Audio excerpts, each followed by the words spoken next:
Tell us what you were a big promoter of Canadian products and Canadian services in China.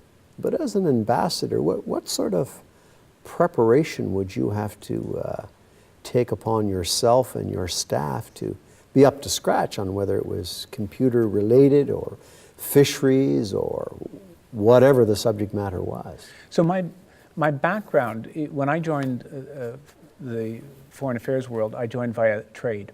So my first, in those days, and one of the innovations that Pierre Trudeau had introduced was to bring into foreign affairs trade and foreign policy, because he wanted to meet ambassadors who could talk about both.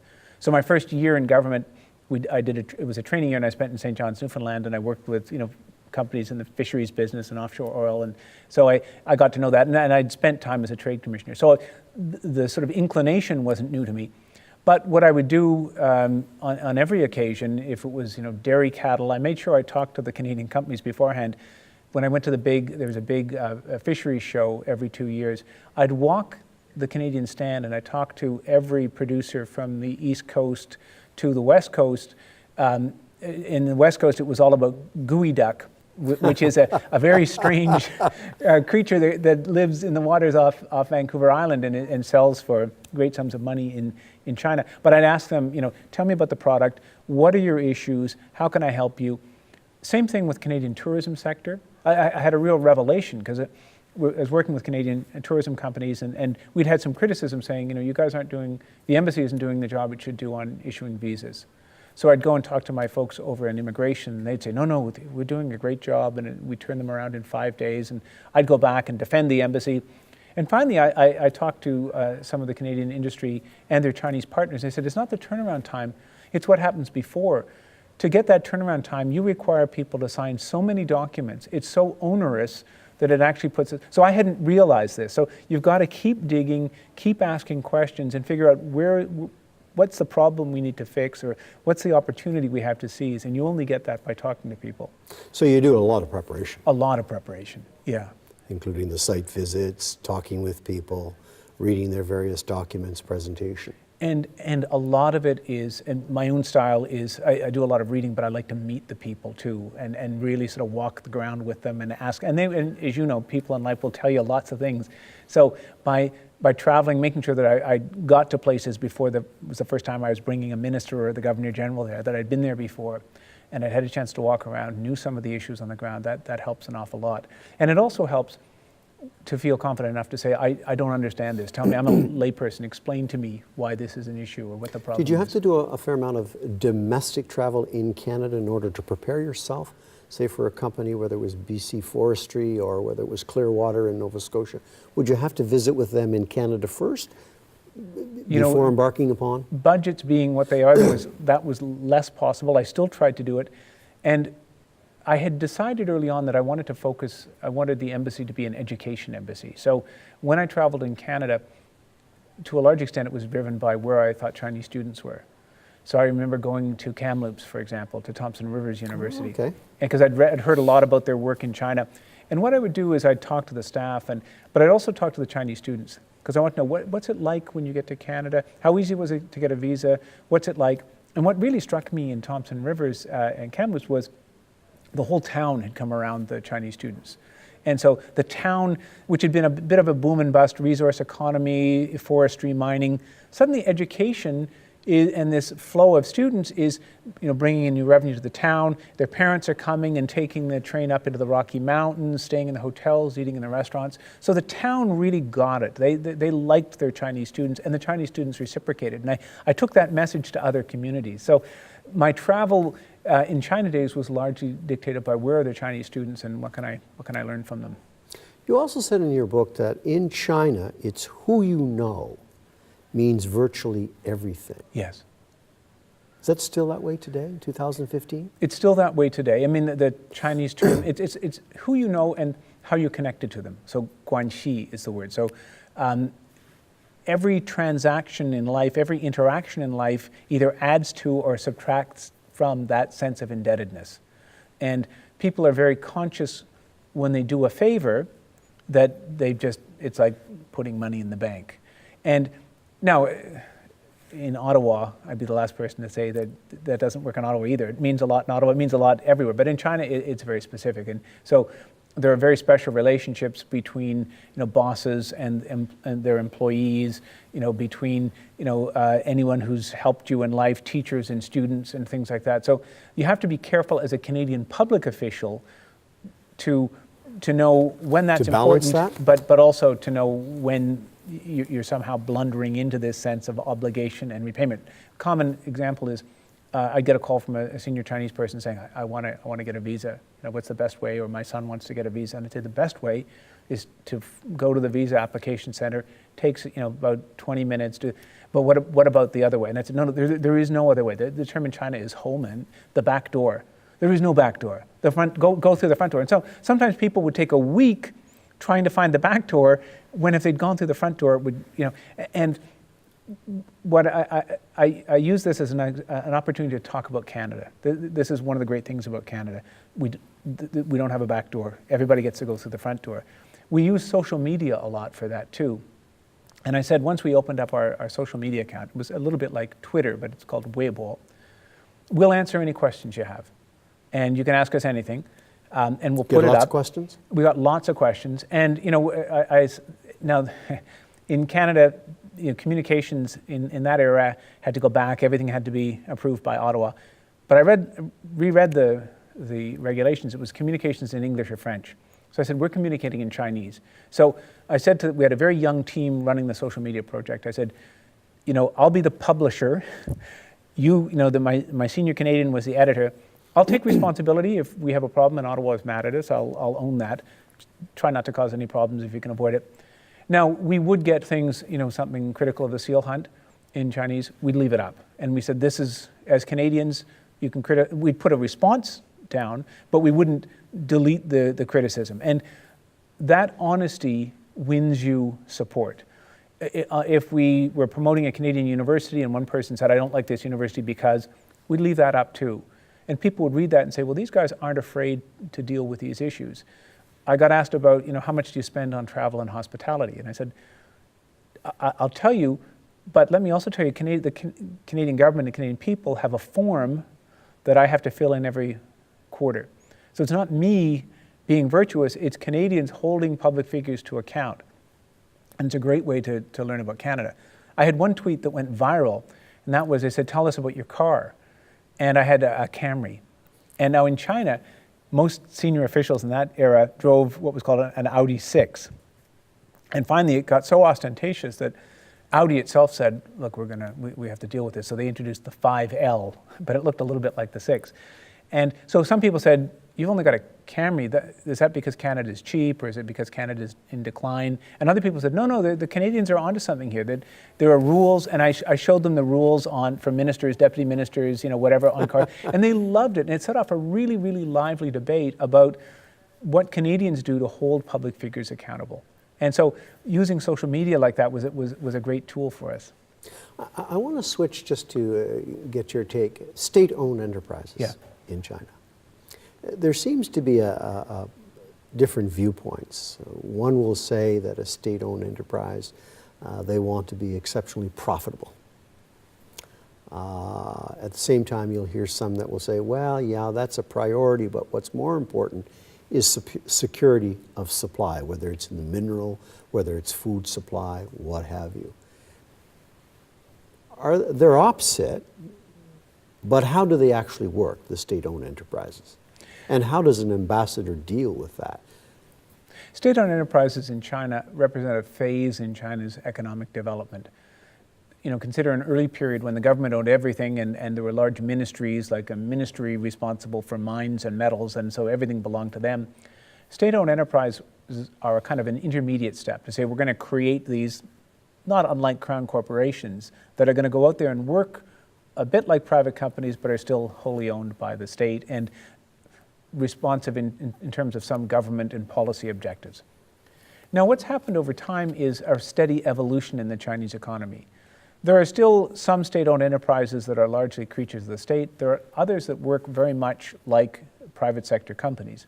And when they invest overseas, they invest not to secure, iron ore for the Chinese state, but because they're looking at the best return on investment.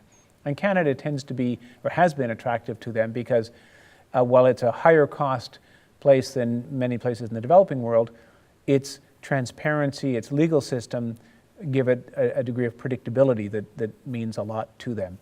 So that's a strategic advantage for Canada? It's a strategic advantage for Canada. Now, what about our political stability? And political stability is a big part of that as well. That you basically, if you look at governments change, but policy approaches remain largely the same. And no investor likes to be wildly surprised by a complete change in regulations. Now, the other thing that's happening is we're thinking about state-owned enterprises. You're seeing a lot of Chinese companies that are now privately owned. Smaller than the state-owned enterprises, but very big, $500 million, $800 million companies in Canadian terms, who are also active in the marketplace. My concern always was not so much where does the investor come from, because we've seen U.S. and European investors, involved in pollution scandals or bribery scandals. Some of the big banks internationally have been kind of tainted in that respect. It's how robust are our laws and how willing are we to enforce them?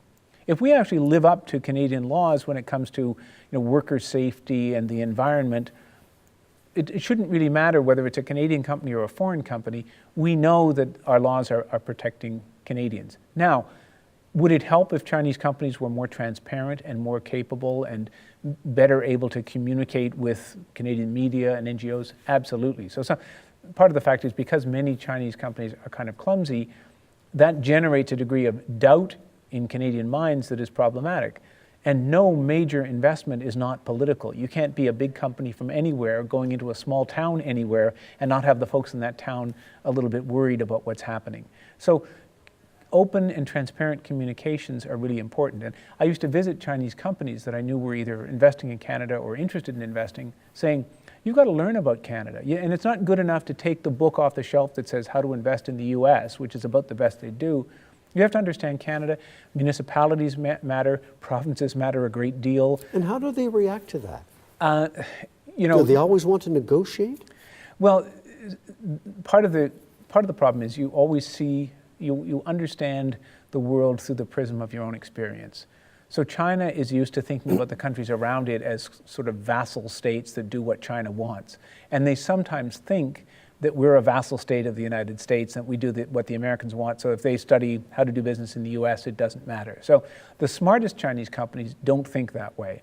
And they spend time meeting, local officials at the municipal and provincial level. Also talked about the fact that the Canadian North is iconic in the Canadian consciousness. So Canadians will be very interested and concerned about investments in the North. And you have to address that in a democracy like Canada. You have to make sure that Canadians support what you're trying to do. So not all of the Chinese companies were what I'd call, ready for the big leagues of investment in Canada. Some were, but not all. But if you're a Canadian company and you want to negotiate, pitch, if you will, a Chinese entity, state-owned enterprise, what are some of the things that they should do and shouldn't do?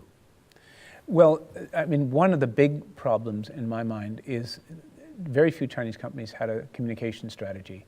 In fact, their strategy was no communications is a good thing.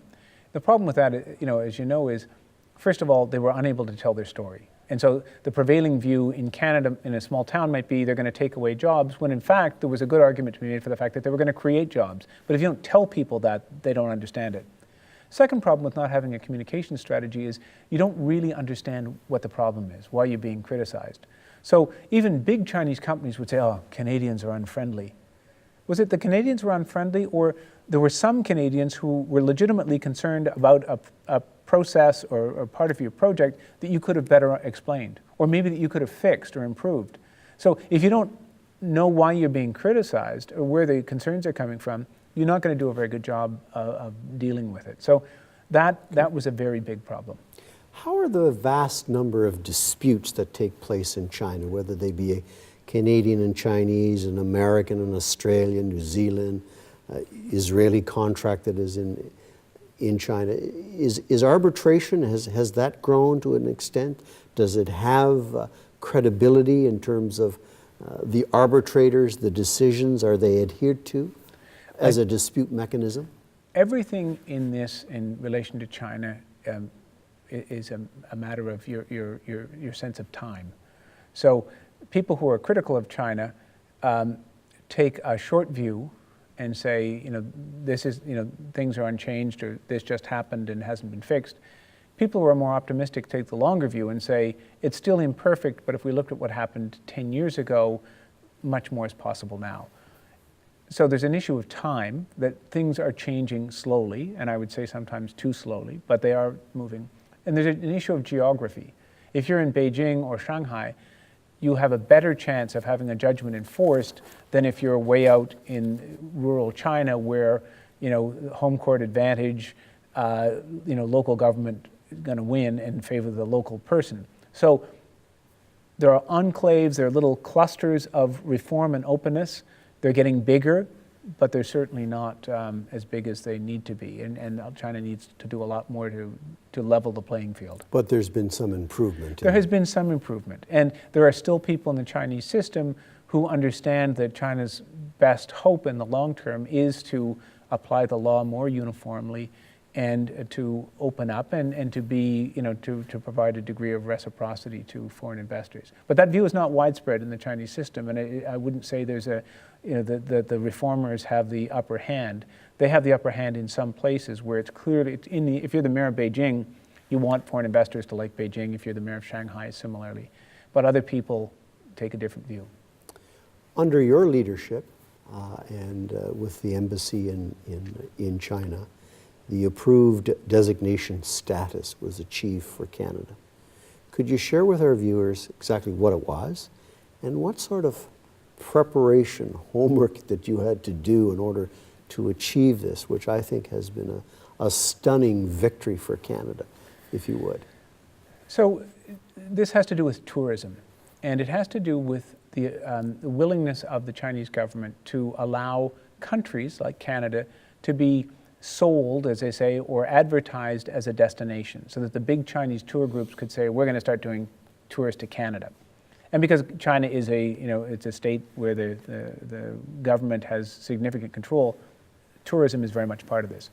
So China began to open up the world to increasingly prosperous and footloose Chinese tourists 20, 25 years ago. And at first it was close, it was Hong Kong, and then maybe Thailand or Singapore. Then in 1999, 2000, Australia and New Zealand were added, along with a lot of other countries. That should have been when Canada was added. But at around that time, a Chinese financial fugitive named Lai Changxing went from mainland China to Hong Kong and then to Vancouver. And the Chinese didn't tell the Canadians that this person that they wanted and accused of being a fraudster had come to Canada. They sent a team in under the auspices of some other subject and interrogated him in Canada, and he decided to go into the refugee system. So the Chinese then raised their hands and said, there's this person in Canada now, please send him back. And we said, he's in the refugee determination system. The government of Canada doesn't make the call, a judge makes that call. They said, well, no, you don't understand, we want him back. And we said, we do understand, but this is how our system works. And the Chinese got madder and madder at us, and this was elevated, and it lasted through the Chrétien government, the Martin government, into the Harper government.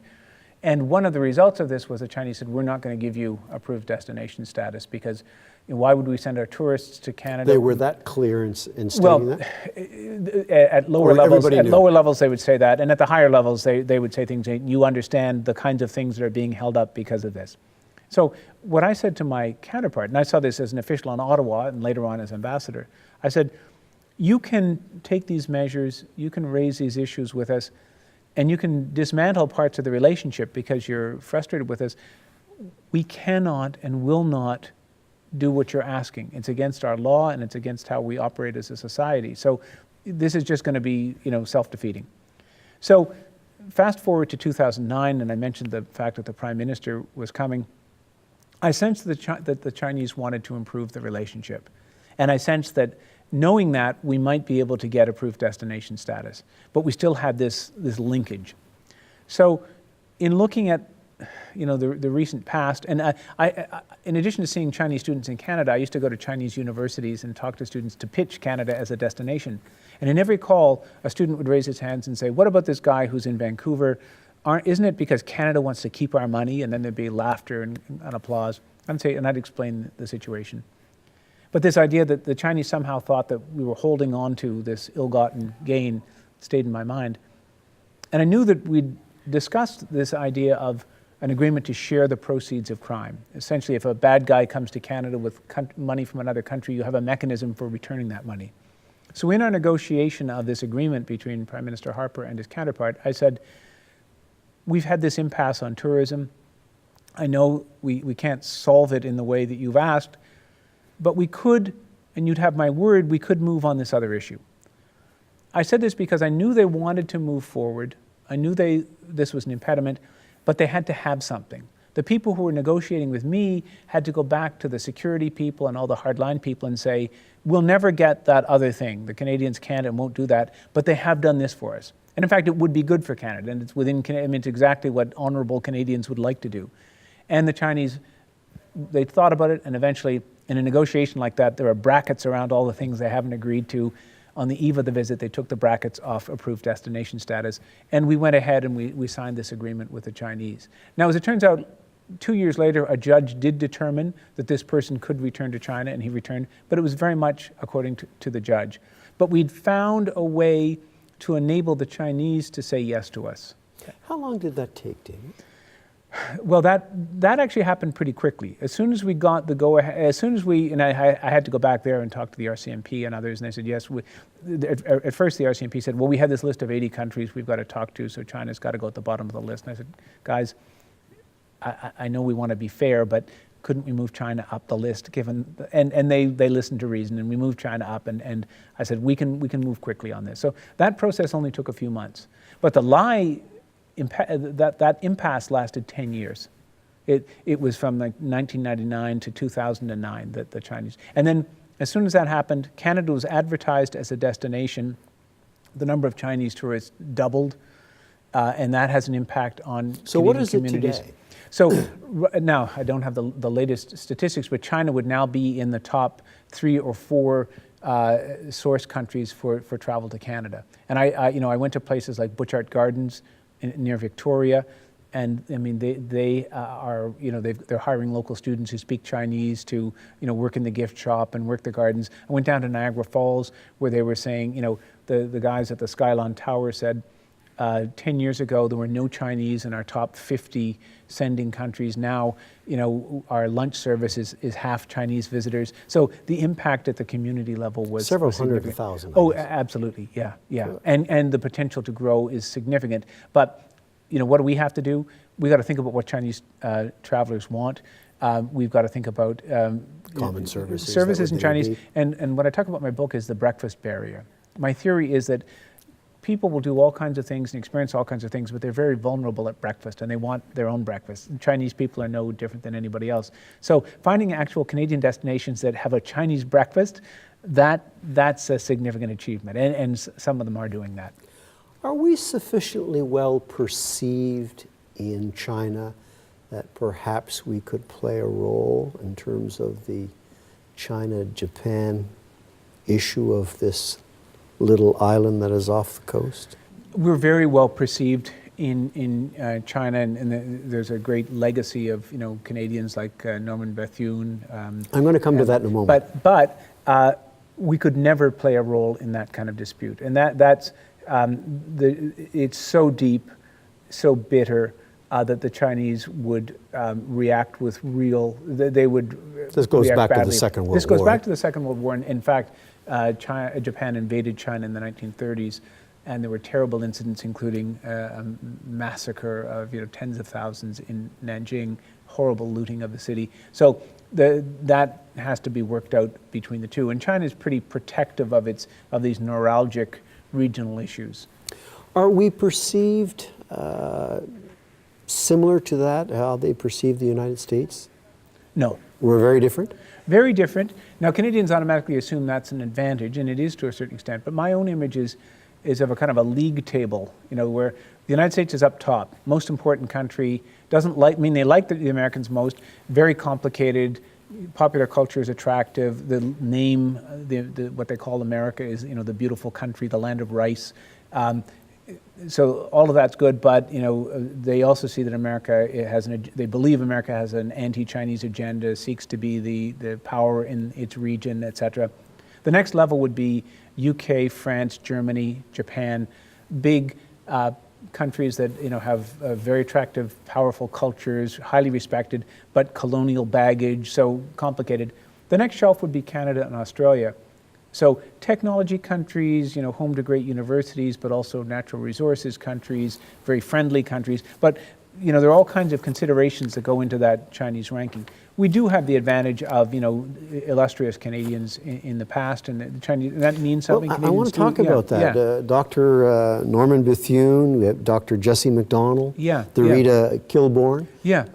Was that a positive thing for an ambassador to be showcasing in China? Absolutely. If so? Absolutely. At one point I was invited to go to it was the 100th anniversary of the Southwest Medical University in China, in Chengdu.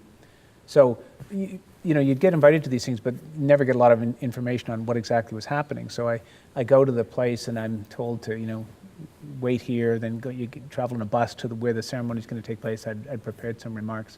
And I'm actually shown up onto a dais overlooking a vast sports complex. And there were several hundred people up with me, many of whom got to speak. And I began to count the crowd, because this thing was going on all morning long. And I think there must have been about 7,000 or 8,000 people in the audience. I was invited there because two Canadian doctors, husband and wife, had helped to establish that university more than 100 years ago. So certainly historically minded Chinese people recognize this enormous, outsized contribution that Canada has made to China. Everybody knows Bethune, but a lot of people know some of these other players, up to and including Trudeau, and including Mark Roswell, who's known as Da Shan, who is this young... Famous comedian. So and the reason, why is Da Shan, Mark Roswell, popular? One, his Chinese is phenomenal. Second, he's actually a very nice guy. He is. And so I think I've met him several times. Chinese people have this, sense of what a Canadian looks like, and I think Mark Roswell captures that perfectly. So we have a good reputation in that sense, but they're not sure about us when it comes to technology and business and our universities. We have to work really hard to remind them, because we're outshadowed by the Americans. When I was in Taiwan, for example, any U.S. university was considered better than the best Canadian universities. So we used to bring in people from the Canadian higher education sector. We worked really hard at challenging these assumptions. One thing you said in your book, and I'm going to quote you, it's on page 218, and you said this: "Never discard that an exchange, dialogue, or annual meeting might be useful later. You don't have to put it in the center ring or make it your main effort, and you should certainly be honest about any limitation or problems, but you should never close off any vehicles of communications with the Chinese on a topic you consider to be important."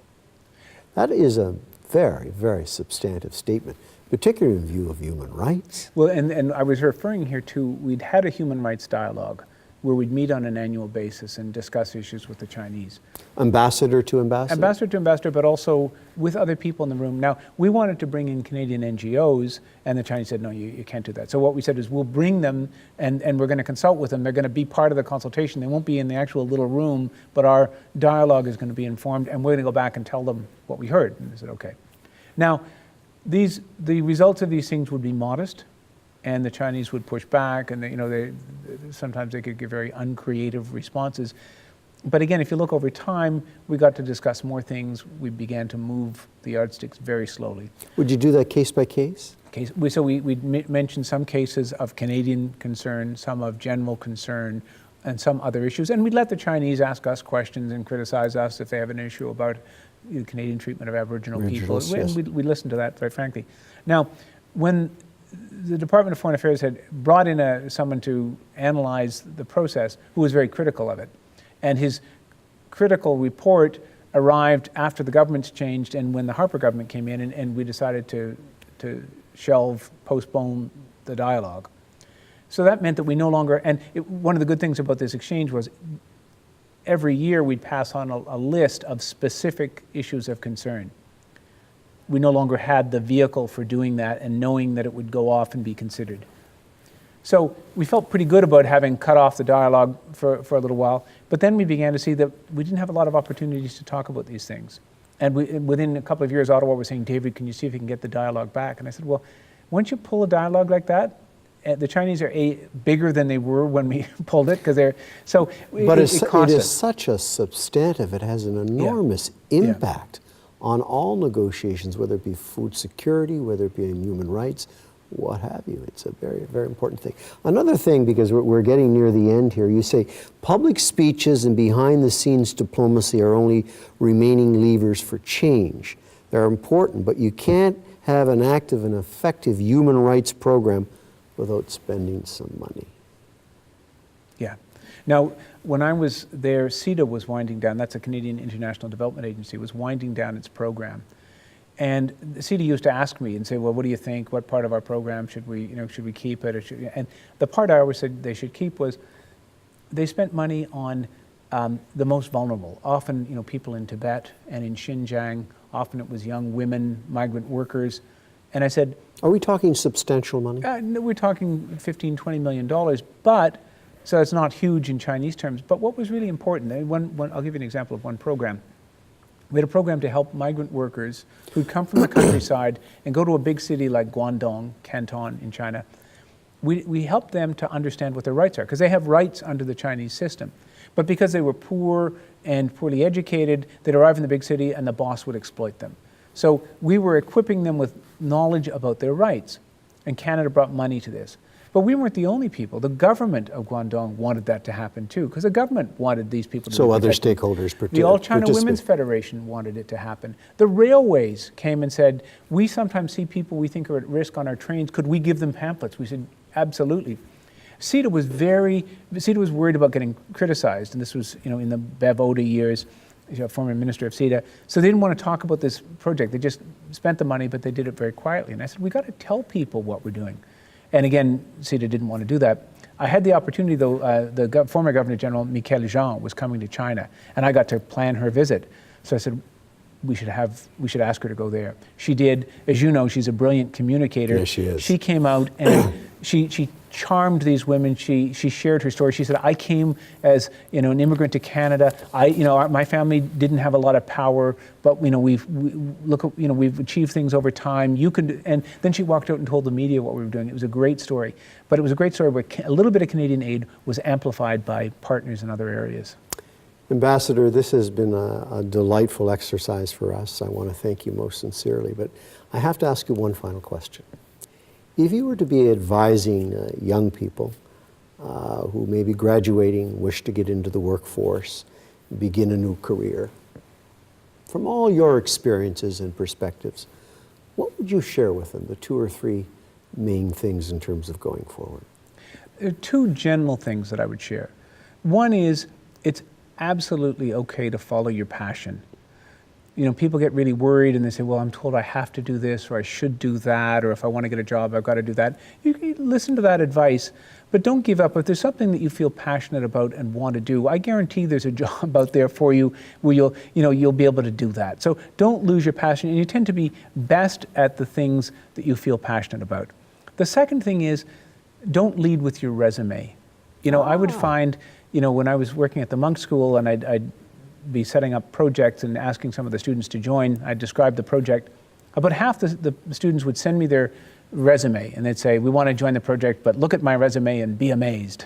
And these were really impressive kids and great resumes. The other half would say, I listened to what you said about the project, and here's how I think my experience could be put to use. So it's thinking about the world from the perspective of the person you want to work for.